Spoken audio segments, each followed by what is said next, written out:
Bom dia, boa tarde, boa noite. É o portal Rubem Gonzalez com a nossa prometida live com o nosso governador, senador Roberto Requião. Talvez hoje uma das figuras nacionalistas, trabalhistas, e acho que eu aprendi a semana toda, o mês inteiro, aqui assistindo. Acho que nem eu estou assistindo. Seu nome dá alergia, deve dar alergia às pessoas no sistema, né? Você não tem a dúvida. Incrível. Eu estou com a página, tem 2 pessoas assistindo aqui, acho que eu e o senhor, não tem mais ninguém. Agora temos 3, eu, o senhor e o Christian. É incrível o nível de sabotagem que essas redes fazem. É absolutamente surreal. Até isso. Mas não tem problema, vamos ao nosso bate-papo.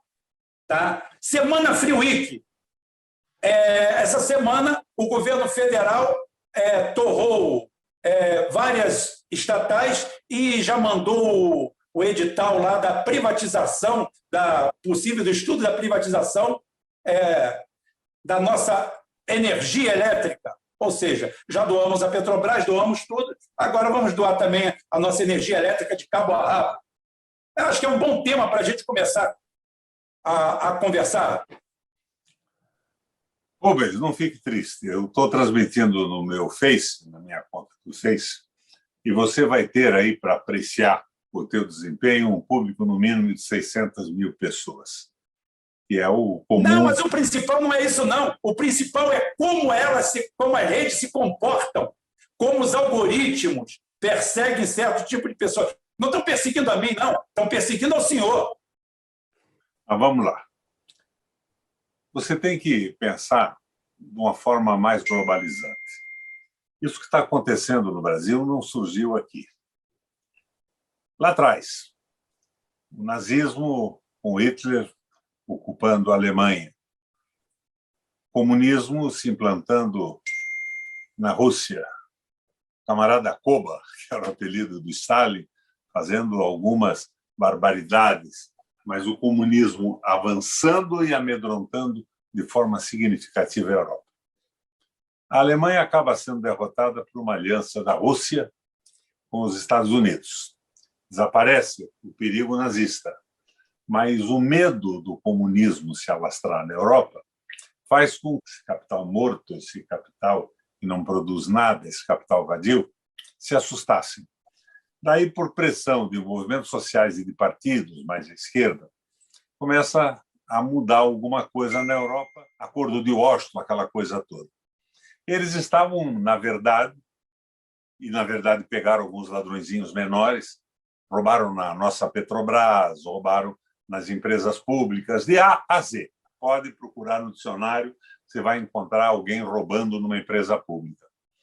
Mas o que eles queriam, na verdade, era afastar a possibilidade de uma retomada de uma proposta nacionalista para o Brasil. Eu, pessoalmente, acho que nós precisamos de uma proposta nacional.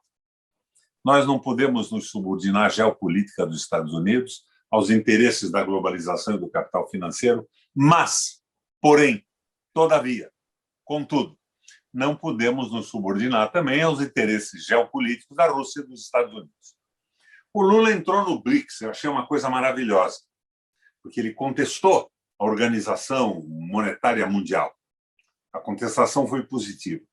Mas, olhando com profundidade e alguma experiência, você vê que o BRICS quer do Brasil é a mesma coisa que os Estados Unidos. Eles gostariam muito de ter um país produzindo produtos primários, commodities minerais e agrícolas, petróleo, para comprar a preço baixo e resolver os seus problemas. Eles estão errados? Não, estão certos. Eles têm problemas com o seu próprio povo. Nós é que estamos errados em entrar nesse negócio numa posição submissa, genuflexa. Então, nós tínhamos que ter um projeto nacional, projeto de nação, de soberania, de democracia, de desenvolvimento sustentável, de respeito ao trabalho. E esse projeto nacional tinha que ser colocado nesse processo de renovação política que vai ocorrer no Brasil. Está ocorrendo na Argentina, na Bolívia, na América do Sul, então ele vai ocorrer no Brasil. Queiram eles ou não tentem fazer a aliança que quiserem, vai haver uma virada nesse processo, porque o povo brasileiro está passando fome. Os preços de alimentos dos supermercados são fantásticos. E agora nem o auxílio extraordinário para a sustentação da população pobre na Covid está sendo dado. R$ 150. Você não faz uma feira para uma família de 5 pessoas de 2 dias com R$ 150 no mercado brasileiro, numa cidade como a minha de Curitiba. Então, nós temos que ter um projeto.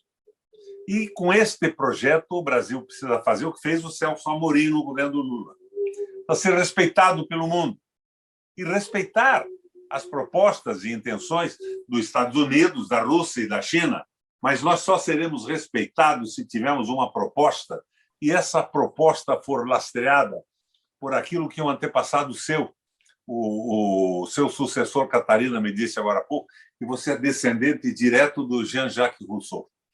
O Jean-Jacques Rousseau, que bolou o equilíbrio dos poderes, ele dizia que, acima de partidos políticos e tudo, nós devíamos ter uma proposta que se suportasse na vontade geral da nação. Então, é isso que nós temos que construir. Agora, o que eu vejo? Eu vejo, por exemplo, eu tenho uma admiração profunda pelo PT e pelo Lula, viu? Eu não sou do PT. Eu fui oposição à política econômica do PT no Senado, nos meus 2 mandatos, 16 anos lá brigando com eles.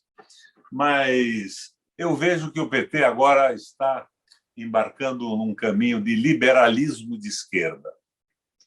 O Lula diz que pode privatizar a Caixa Econômica, que pode privatizar a Eletrobras, que pode privatizar Furnas, que pode estabelecer uma empresa de economia mista. Rubens, você sabe, e eu sei, que empresa de economia mista tem ação na Bolsa. E as regras da Bolsa são para valorizar o ganho dos acionistas e não para fazer o que uma empresa pública que trata de petróleo, de água e de energia elétrica tem que fazer, que é produzir energia boa, barata, para o conjunto da população, como manda a nossa Constituição. Então, eu estou vendo que eles eleitoralmente estão tentando fazer acordos. E eu estou neste jogo, não para uma disputa, eu já fui senador 2 vezes, governador 3 vezes, prefeito da capital de Curitiba 1 vez e deputado estadual. Eu estou tentando confrontar essas coisas, lançar desafios e provocações para ver se a gente avança com esse projeto. Eu não acho, Rubens, que nós devamos ter um projeto da esquerda brasileira. Seria um projeto muito pouco sustentável, tanto do ponto de vista eleitoral, como do ponto de vista da implantação, se nós, por acaso, numa circunstância como essas que acontece, ganhássemos a eleição. Eu imagino uma proposta aristotélica.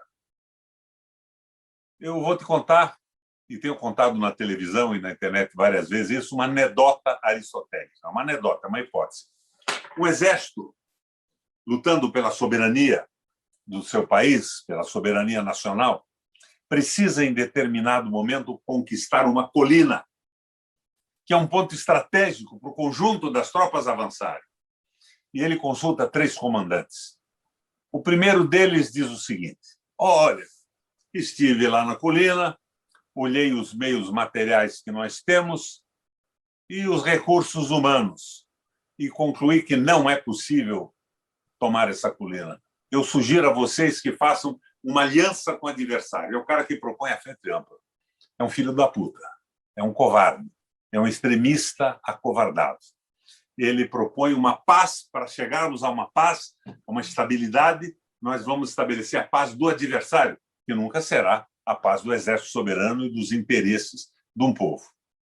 O segundo, dá uma olhada, é um sujeito afoito, corajoso, e diz: com as tropas que conto e com os meios de que disponho, tomo a colina e faço mais. Eu avanço contra o inimigo. É um ato extremo de temeridade. Jamais ele poderia avançar contra o inimigo. Ele ia perder a colina e o inimigo, que é a tropa de retaguarda, está tentando conquistar um ponto estratégico para poder avançar, vai se confrontar com dificuldade, não seria vencido por um comandante com o efetivo material e humano para tomar uma colina. Então, ele comete um ato extremo de temeridade. É um moleque irresponsável. Uma proposta que não tem condição de ser sustentada, ele ia perder os homens e o material. O terceiro, dá uma olhada na colina e diz: com os homens e com os meios que eu conto, tomo e mantenho a colina. Ele está dando o ponto estratégico de apoio para o exército soberano avançar contra o adversário, que é o predador do país e da nacionalidade. Aristotelicamente, a gente chama esse ato de ato meio ou ato eficiente. É o ato que vai alavancar a possibilidade do exército popular e soberano avançar. É por aí que nós temos que ir. Nós temos que ter uma proposta, um referendo revogatório, para anular todas essas medidas do Temer, do Bolsonaro, que impede o desenvolvimento do país. Nós temos que ter uma proposta de democratização do Estado, reforma política, reforma das leis de comunicação, para eu e você não ficarmos conversando aqui com 50, com 60, com 100 mil, 200 mil, enquanto a Globo no Jornal Nacional fala com 25 milhões de pessoas, vendendo exatamente ideias contra os interesses brasileiros. Desenvolvimento com respeito à natureza, desenvolvimento sustentável e, fundamentalmente, valorização do trabalho. Tem que acabar com essa exploração boçal do trabalho humano que está ocorrendo hoje em benefício do capital financeiro, que é o capital vazio, não é nem o capitalismo clássico, é o capital que não produz nada e vive de juros e de dívidas públicas criminosamente instaladas. Eu penso num candidato só à presidência da República. Você me perguntaria quem? Que se me dá. Se nós tivermos o projeto básico para a retomada do processo de desenvolvimento e democratização do Brasil, escolheremos o candidato que tiver mais possibilidade eleitoral, desde que o compromisso exista e seja um compromisso nacional mobilizado pela vontade geral do país. Então, se não conseguirmos isso, porque, afinal, os partidos são a plataforma legal para lançar candidatos, temos muitos, que os que se dizem candidatos da oposição, nacionalista, democrática e popular, se coloquem junto com essa proposta básica de transformação do Brasil. A moda, como se está vendo, do velho gênio da raça, o Guerreiro Ramos. Você, se fosse moreno e não fosse tão branquelo, você era parecido com o Guerreiro Ramos. O Guerreiro dizia o seguinte: nós não podemos imaginar que nós vamos desmontar uma estrutura de Estado de um momento para outro. Nós vamos provocar anarquia com isso. Isso vai ficar insustentável, o povo vai se revoltar, a ordem vai desaparecer, a organização social vai aluir. Ele dizia: nós temos que tomar medidas que abram a perspectiva da valorização da soberania, da democracia, da valorização do trabalho, mas que isso seja feito ao longo do tempo através dos escrutínios eleitorais. Primeiro, um governo transitório com essas características que eu coloquei. Posteriormente, os partidos lançam as suas propostas para a economia, para a administração pública e tudo mais, e o povo vai avaliando e avalizando isso nos escrutínios eleitorais. É a retomada do nosso processo civilizatório. Porque nós temos, Rubens, um país maravilhoso, um povo inteligente à beça. Nós temos água, que vai acabar faltando no mundo de uma forma abundante no nosso território. Nós temos petróleo, nós temos uma língua só. Nós não temos dialetos nem quistos de etnias no nosso território. Nós não temos os compromissos com a tradição medieval de povos lutando ou se opondo um ao outro. Nós temos uma população, do ponto de vista ideológico, limpa, fixada e construída num projeto nacional que nós estamos construindo. Agora, o que está acontecendo? Estão entregando o Brasil. Você mesmo conversava comigo antes aí do Free Day. Estão entregando aeroportos, estão entregando estradas, estão entregando ferrovia, por nada estão dando de presente, são predadores. A Lava Jato serviu para abrir o caminho para a entrega do Brasil. Totalmente corrompida. Eu me entusiasmei com ela no começo. Eu tinha uma boa relação com o Sérgio Moro, que é aqui do Paraná. Conversávamos muito. Quando eu fiz aquele meu projeto de criminalização do abuso de poder, o Moro colaborou comigo. Só que, no fim, eu disse o seguinte: o juiz que interpretar uma lei com um viés ideológico e político contra o réu tem que ser punido duramente. Ele queria a hermenêutica livre. A hermenêutica é a ciência da interpretação. Ele queria que o juiz pudesse interpretar a lei como quisesse, sem nenhuma punição. E acabou sendo ministro do Bolsonaro. Quando o Bolsonaro foi para os Estados Unidos, Rubens, o Moro foi junto, e o Moro o levou na sede da CIA, da famosa CIA. Conta a lenda urbana que o Moro se assustou com um barulhinho que o telefone do Moro, que o Bolsonaro se assustou com um barulhinho do telefone do Moro quando eles entraram. Era o telefone do Moro que estava entrando no Wi-Fi reservado da CIA. Ele era um habitué da agência norte-americana. Trabalhou junto com a polícia americana, com o FBI, com o Ministério Público, com essas agências, e acaba sendo ministro do bandido que se elegeu presidente da República em função da desmoralização completa da política. Agora, eu estou assustado com o que eu vejo. O PT, por exemplo, é um baita partido. Eu esperava que tivesse aprendido com seus erros. Aos nossos erros, nós chamamos de experiência. Eu não peço confissão pública nem sacrifício em praça aberta para ninguém, mas tem que entender, analisar para não repetir os erros. E a prática é que tem que corrigir. Aquele velho jargão da esquerda, a prática é o critério da verdade. Então, eu não quero ninguém chorando, nem confessando na Globo, nem nada, até porque confissão tinha que fazer a Globo, né? Que é uma verdadeira quadrilha no Brasil. Mas simplesmente fazendo propostas para mudar as coisas. Eu li o programa que o PT lançou: estabilidade macroeconômica, privatização de empresas públicas essenciais. É o liberalismo de esquerda. É uma maneira de dizer o seguinte: vocês avançaram com o liberalismo econômico, destruíram o Brasil soberano, destruíram o nosso projeto de nação.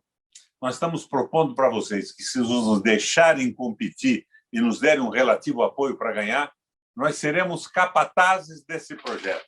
Não mexemos em nada. Como disse o Jorge, aquele da Petrobras, outro dia, que foi teu chefe lá. Jorge, como é que era o nome do presidente da Petrobras, do Lula? Sérgio Gabrielli. Jorge Gabrielli. O que foi não volta mais. Então, o que ele se propõe é administrar isso para evitar a revolta popular. E a revolta popular está vindo, porque nós estamos passando fome no Brasil. O povo não tem que comer, vai começar a assaltar armazém, fazenda e tudo mais. E como era antes do Lula assumir. O Lula, de certa forma, pacificou isso tudo. Porque quando o MST foi respeitado um pouco mais no Estado brasileiro, o MST transformava esta violência do desespero dos sem comida, dos desamparados, numa reivindicação. Essa reivindicação era levada ao prefeito, ao governador de estado, à União, e acabava numa negociação que se ganhava alguma coisa. Então, ele transformava o desespero objetal, na busca da comida, através da violência, numa luta política. Agora não vai ter mais isso, vai voltar aquela situação de violência desorganizada, com lei antiterror, esse troço todo. Então, nós estamos numa crise brutal, e se tivermos eleição, se não tivermos um golpe, se a quinta frota não desembarcar no litoral brasileiro, nós vamos ter uma mudança radical na política.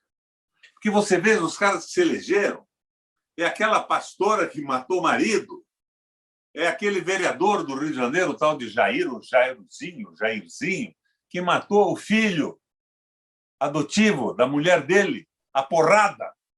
Esse cara fazia propaganda e se elegeu dizendo que era a favor da família, do Bolsonaro, da liberdade, e dizia: estamos fechados.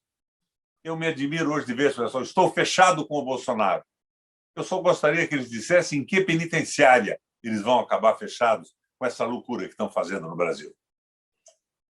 A introdução do nosso papo fica por aí. Daqui para frente, se que te mudar, seja o que você quiser. Perfeitamente. Meu governador, foi até bom falarmos sobre esse negócio de ajuda, pois o Paulo Guedes, o ano passado, o Paulo Guedes tem a pílula do dia seguinte, né, e tem um ministro do dia seguinte, o Paulo da semana seguinte. O Paulo Guedes disse que sempre que ele queria aprovar alguma coisa para destruir mais e mais o Estado brasileiro, porque é incrível, né? Alguém que é tão anti-Estado que entra no Estado para destruir o Estado. É a proposta da Lava Jato. É a proposta do Sérgio Moro, do Deltan Dallagnol. O Bolsonaro nem tem essa proposta. Você sabe que ele é um picaretaço, né? Quando o Fernando Henrique vendeu a Vale do Rio Doce, ele disse que o Fernando Henrique tinha que ser fuzilado. E agora ele está vendendo o Brasil. É um oportunista. Segunda categoria, não tem nada dentro da cabeça. O Bolsonaro, eu classifico ele, governador, como um Odorico Paraguaçu. A mentalidade dele é tacanha, é mesquinha. O Ciro Gomes até acerta. O Ciro Gomes acerta muito, mas erra muito também. Mas o Ciro Gomes acerta. Mas o Ciro Gomes erra muitas vezes até pelo emocional, por não aprender com os próprios erros na lida com a palavra. É triste como ele faz isso. Como eu chamo o Ciro Gomes de bagre africano. O bagre africano é um silúrida que foi colocado aqui no Brasil, que virou uma praga, que ele entra nas regiões, ele come tudo, come outras espécies, come prego, parafuso, anda, faz de tudo. E o Ciro Gomes faz isso. Mas o Ciro Gomes acerta. Quando fala, efetivamente, e eu também sempre repito isso, porque eu sou do Rio de Janeiro, eu sou quase vizinho dessa deputada pastora assassina, fora a promiscuidade da família dela. Né? Isso aí é outro detalhe. Mas o Bolsonaro é aquele típico prefeito ladrãozinho de cidade do interior. O filho vai levar uma vantagem. Você imagina ao nível que está a coisa, que o Flávio, embaixo de dezenas de denúncias para tudo quanto é lado, o cara vai e me compra uma casa de 6 milhões de reais, da onde ele não tem absolutamente... Ele não compra uma casa de 6. Ele compra por 6 milhões uma casa que deve valer 12. Tem 6 por fora. Né? Fora, não, agora, mas ele não tem nem como aprovar o crédito, ele não tem garantias reais, ele não tem nada, ele não tem como comprar esse imóvel. E mesmo assim ele compra. É típico da coisa do novo rico corrupto, aquele cara que vira secretário de uma cidade do interior e rouba tudo que vê à sua frente. Inclusive, ele não tem nem a real dimensão do cargo que ocupa. O Bolsonaro é um boneco de Olinda.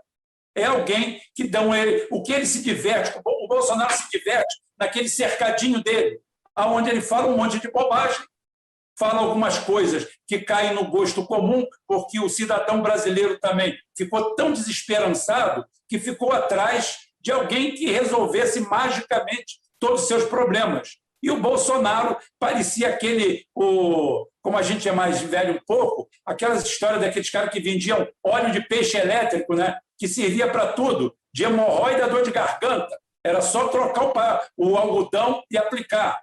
Ou então não, podia usar o mesmo. Então é o seguinte, o Bolsonaro apresentou isso para o povo.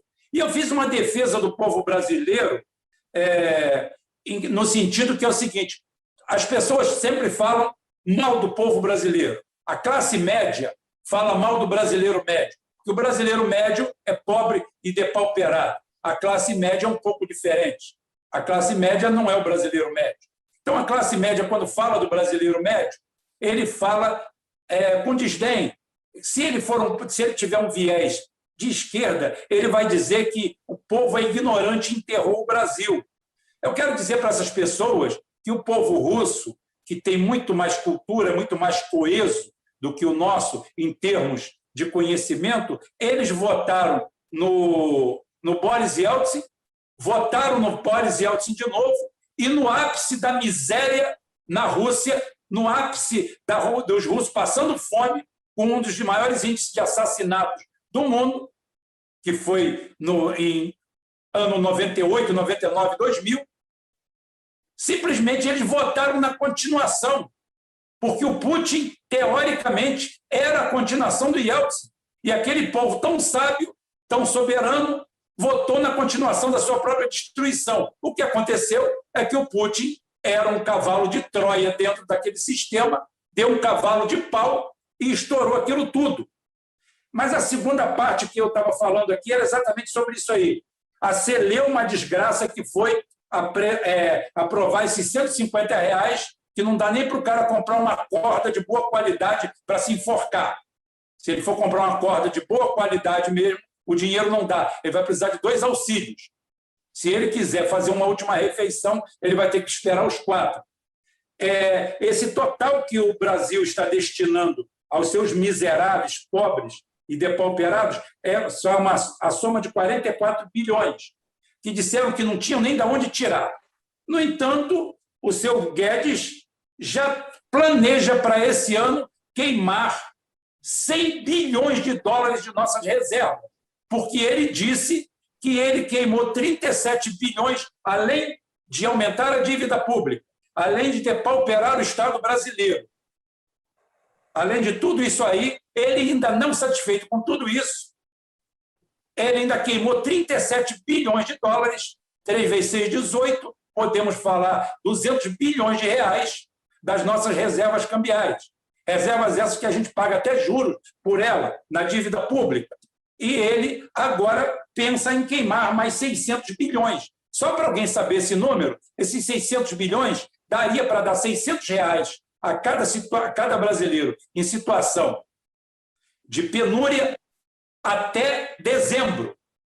E esse dinheiro retornaria várias vezes em impostos para o próprio governo. Mas isso não é feito. Esse dinheiro vai ser derretido, derramado no mercado financeiro, através do swap cambial, através do leilão casado, e talvez, meu governador, o pior de tudo, que a gente, além do ato revogatório, do referendo revogatório, nós temos outra coisa. Eu acho que nós temos uma grande CPI pronta para o próximo governo. Eu quero a sua opinião, que é a CPI do BTG Pactual, que simplesmente o Paulo Guedes, ele do lado de cá do balcão vende e do outro lado ele compra com o BTG Pactual. O BTG Pactual deixou de ser um tamborete para ser um mega banco brasileiro que participa de todos os processos licitatórios e muitos com compra exclusiva. Um absurdo. Eu deixo essa bola quicando para o nosso governador, porque eu sei que ele conhece muito bem esse público e esse pessoal. O Bolsonaro é um peludo de circo, o animador do picadeiro, do circo em que transformaram o Brasil. Atrás do Bolsonaro está o capital financeiro, os grandes bancos, os interesses estratégicos dos Estados Unidos, os interesses do capital internacional e dos muito ricos. Eu acho que esses roubos do Guedes, da Petrobras, eram questões a serem encaradas por uma polícia, pelo Ministério Público e por juízes sérios. Nós temos que nos preocupar com o Brasil. Nós temos que nos preocupar com um projeto econômico, um Banco Central que obedeça ao projeto econômico nacional, com a democratização e com a liberação do espaço de comunicação do Brasil, para que o povo possa ser politizado, possa discutir, como nós estamos fazendo aqui agora, as questões. Eu não me preocupo muito com os pequenos ladrões. O Guedes era assessor do governo do Pinochet, do Milton Friedman. Ele não é nem economista, ele é um mandalete do capital financeiro. Ele é um preposto da exploração. Ele é muito ruim, muito ruim. Agora, roubos dele que a polícia resolve. Nós temos que resolver o problema macro do Brasil. E o problema macro não trata de equilíbrio macroeconômico, tem que emitir moeda, financiar o desenvolvimento, como fez a Alemanha nos anos 30, com Horace Greeley e Hjalmar Schacht, a nova política alemã. Da noite para o dia pegou os juros da dívida pública e jogou para baixo. Os caras diziam, vai virar pó nossa moeda. Nós não podemos investir em outros países porque nós não temos conversibilidade. O Schacht disse o seguinte, nós estamos fazendo um projeto, no caso alemão, com 5 ou 6 grandes empresas alemãs para reconstrução e construção da infraestrutura.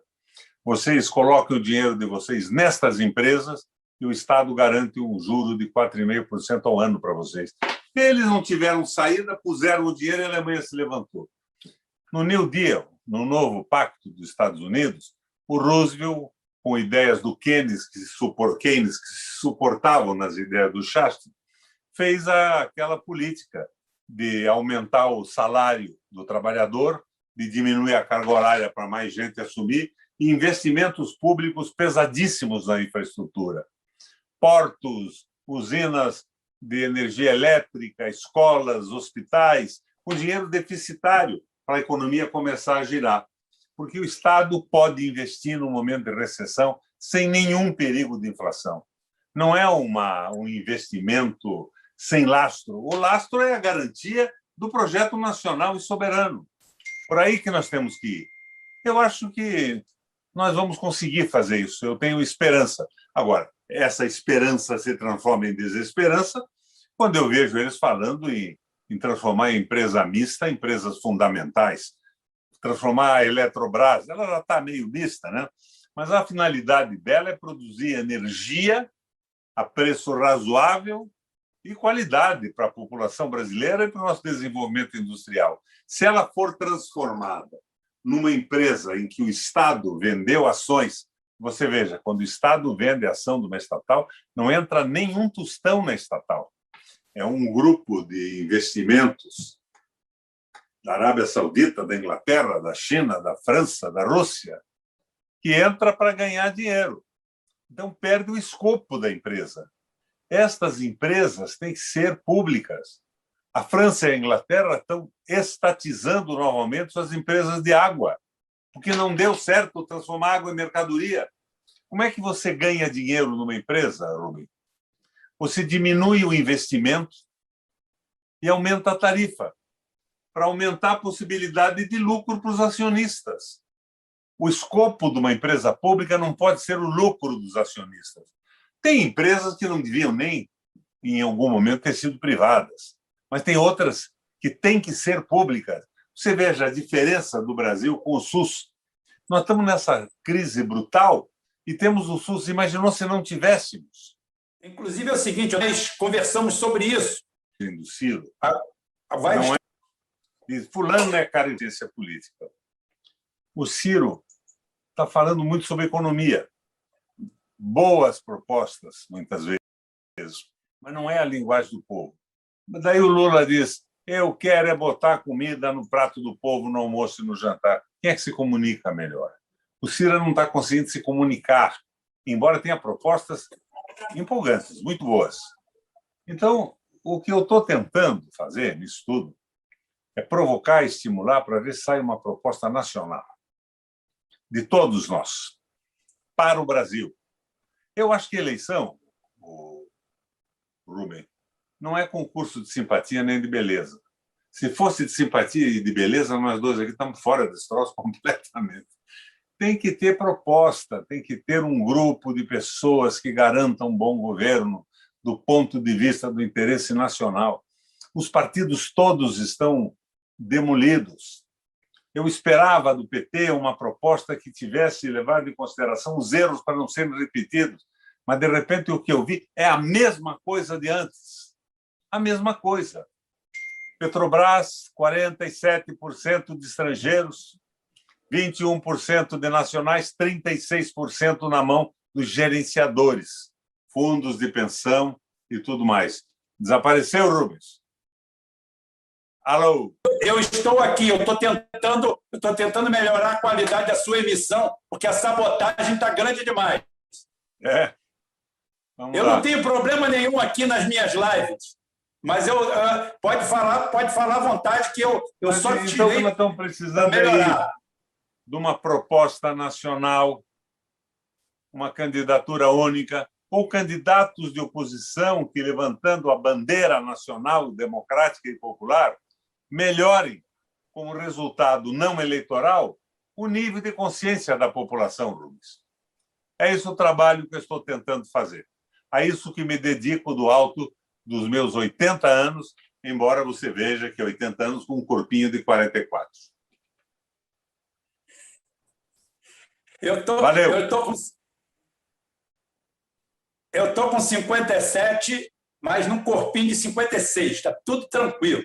Não tem, dá tudo aqui. Nem nasceu cabelo ainda. Ainda nem nasceu cabelo. Meu governador, diga uma coisa. O que a gente pode falar sobre a Constituição Federal? Eu acho que chegou a hora da gente criar uma nova Assembleia. Depois de 180 ou 190 emendas, nós não temos mais uma Constituição. Nós temos uma colcha de retalho. A Constituição Federal é muito boa. Ela tem a contradição de ser uma Constituição parlamentar transformada num regime presidencial. Mas hoje, com essa despolitização, quem ia fazer a Constituição Federal é o Jairzinho, que matou o filho adotivo, e aquela pastora que matou o marido. Não é por aí. A Constituição hoje seria pior do que a anterior. E a anterior é boa, o que ela teve foi emendas e mais emendas para evitar que ela fosse posta em prática. O poder financeiro veio devagarinho nisso. Você sabe que o petróleo, o monopólio estatal, foi liquidado pelo Fernando Henrique. Mas eu já disse para você quem é que manda na Petrobras hoje, né? Teoricamente manda o Estado, mas a maioria dos acionistas são internacionais e nacionais, maioria absoluta. E, assim, não adianta nada de brigar pelo petróleo é nosso. Nós temos que pensar essas coisas, mudar, combater o corporativismo. Corporativismo é a manifestação coletiva do individualismo. Tem empresas públicas que se transformaram em verdadeiros paraísos dos seus diretores com salários extraordinários. A Petrobras é uma dessas. Eu tentei abrir o salário dos chefes da Petrobras na Comissão de Constituição e Justiça do Senado, não consegui. Votaram contra, porque eles ganhavam verdadeiros absurdos, participação nos lucros e tudo mais. Então, tem que dar uma moralizada no país. Se veja, a Previdência acabou com privilégios, entre aspas, dos trabalhadores. Aumentou os privilégios das Forças Armadas, dos juízes, dos parlamentares, dos procuradores e das carreiras de Estado. O Brasil precisa de uma reforma, mas uma grande... Por isso eu falo um governo intermediário, que abra o espaço para a grande discussão nacional e para a democracia. É por aí, Rubens. Estamos chegando no limite do tempo. A minha mulher está dizendo que eu tenho algumas pessoas que vieram para uma reunião aqui em casa. Então, tá bom, mestre. A única coisa que eu deixei de falar, porque travou aqui, foi que, efetivamente, aqui, informalmente, o nosso grupo aqui lançou o seu nome como esse nome de coalizão para essa frente, porque o senhor falou no candidato, vamos dizer assim, com maior número de aceitação ou com pesquisa, mas a gente não está falando no melhor candidato de média ponderada, que seria o grande nome, como foi na Argentina. O Alberto Fernandes estava longe de ser um candidato com cacife para ser presidente da República. E, no entanto, ele se tornou nome de consenso dentro de um quadro de união em torno de um nome, porque se precisava combater principalmente a juristocracia. Rubens, eu fico homenageado, mas o que vai nos levar à União Nacional é um programa que tem aceitação geral do Brasil, que contemple os trabalhadores com a valorização do trabalho, os pequenos empresários, os empresários nacionais, e que rompa com o domínio absoluto do capital vadio financeiro e da subordinação do país ao interesse geopolítico de outros países. É por aí. Nomes, nesse momento, não têm importância alguma. E eu estou aqui no Paraná, já fui governador 3 vezes, senador 2 vezes, prefeito da capital, fui deputado estadual. Eu não tenho ambição de titulação política, eu quero contribuir para a construção de um projeto que nos faça deixar um Brasil decente para os nossos filhos e os nossos netos. Vamos por aí. Respeito sua opinião, mas discordo pretoriamente, inclusive levando-se em consideração a sua falta de ambição pessoal nisso. Isso conta a favor para mim como eleitor. Tá? E a gente... Valeu, como grupo... Tá? Foi um prazer conversar com você. Igualmente. Pode sair da live que eu vou permanecer aqui com o pessoal para conversar um pouco com eles. O senhor pode baixar aí? Tudo bem. Um abração. Um abraço.